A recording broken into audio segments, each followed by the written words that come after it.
Hey, how's it going, guys? This is your boy Hazzed, and today we're going to be focusing on the weird stats and odd things people never really focus on a death knight, and we're going to talk about those, talk about some weird tips, and what can you do to increase your survivability slash better at dueling and things like that. So let's talk about these guys.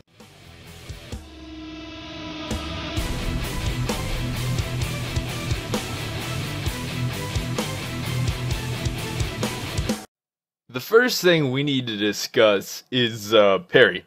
Now, I've never really touched on it too much, guys. I haven't talked about it, but parry is one of our most hidden, strongest abilities. Now, people are sitting here going, what the hell is this guy even talking about?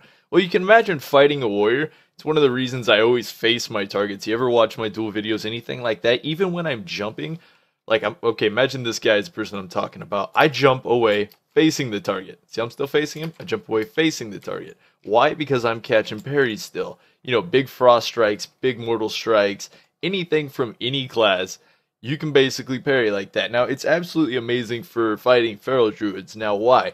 Any feral druid, like any dedicated feral druid, is going to tell you when he blows cooldowns and he goes to rake stun a death knight or a warrior and they parry it, he gets pissed off as a mother. Like, you just 1 to 100 real quick. Real quick.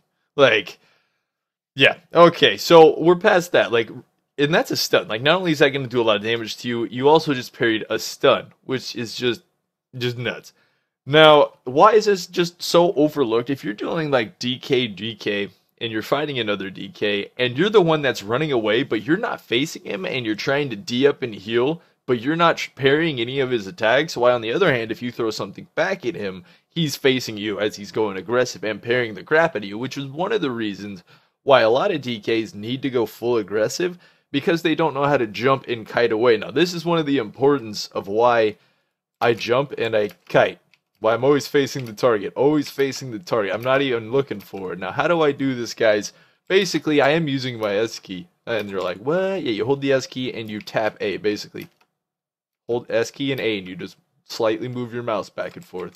And that's how you kind of hop away while still facing the target. And while you're doing that, you can still death siphon the target, which makes it OP. Now, these are kind of little overlooked things that people don't focus on being important. And once you open your back to somebody, especially like a rogue. Now, this also applies for other classes, guys. Now, if you are another class, it applies to you.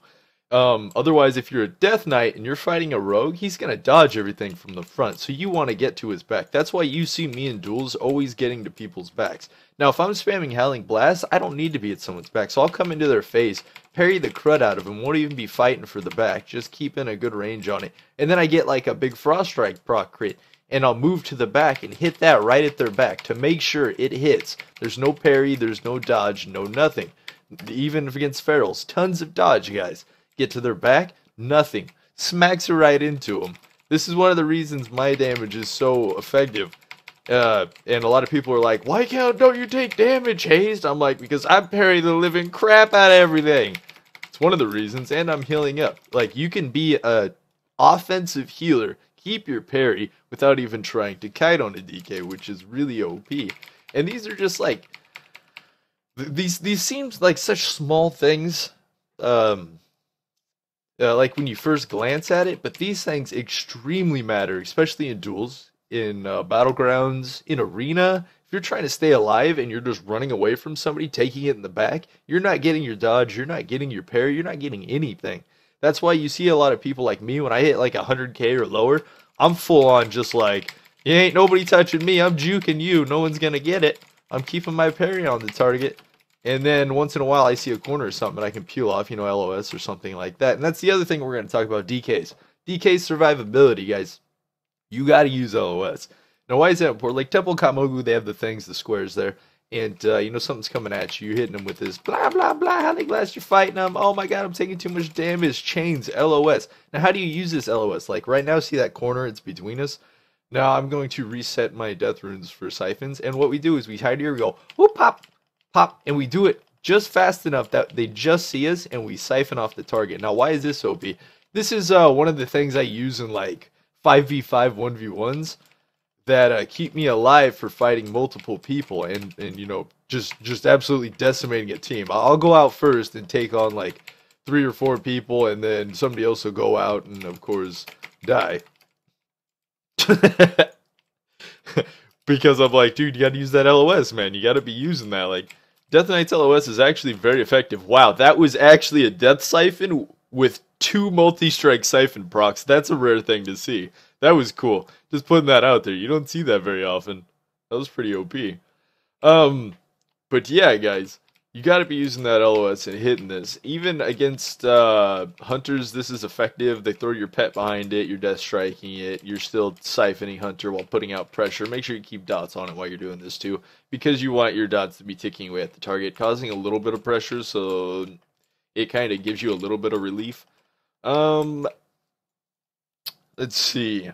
Now, alright, so we focused on the parry, and we're focusing on other targets, other classes that had dodge and things like that. Now, the other things is, when should you switch up your attacks on targets? Now, believe it or not, you are going to use your obliterates against a rogue, and you're like, wow, he has a ton of dodge? That seems like a terrible idea. Okay, so if a rogue uses cloak, he's immune to, you know, your frost damage.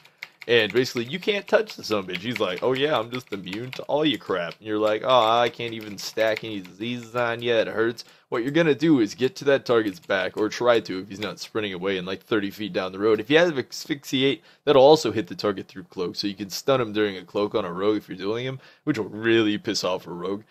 And yeah, they're just not happy about that. And basically, when you got those obliterates, you're going to hit the rogue in the back with the obliterates during cloak, because it's melee damage. Melee damage goes through. Now, if you're dueling another DK and they use AMS, don't use Howling Blast, don't use your Frost Strikes, use your Obliterates, because it's going to go through the AMS. Now, the other thing you got to remember is when you're using those melee attacks, dodge, block, parry, all that matters. Now, one of the reasons why Frost DK's damage seems to be like so high, is that the Frost, the Howling Blast, and of course the dots is pretty much guaranteed damage with a bit of fading behind them for the Frost Strike, so you can make sure that's full damage. Is very high, because there's no dodge, there's no parry, and it's one of the reasons why dual wield is really strong right now, especially after that last buff. And if you watch the last two-handed video I made, of course I'm not going two-hand. Dual wield's still the more viable thing to play right now, guys, so that's definitely what I'm going to be sticking with, but I'm going to be doing the alt videos since we picked up that two-hander. What do we else do we got coming up, guys? We'll talk about this quickly at the end of this video. Somebody's requesting Warlock videos, more Warlock videos. Apparently I got like 16,000 to 17,000 views on my Warlock video, and people want me to make a small guide for it and whatnot, so we'll have to toss something up like that.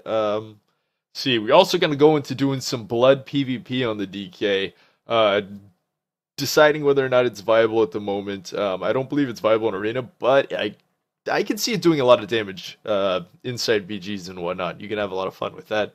And of course, FCing, they do deal a lot of pressure, but I don't know if you'd really want that for RBGs, since some of the other classes are so OP. But anyways, guys, that's going to be the main focus for today. That's going to be the video.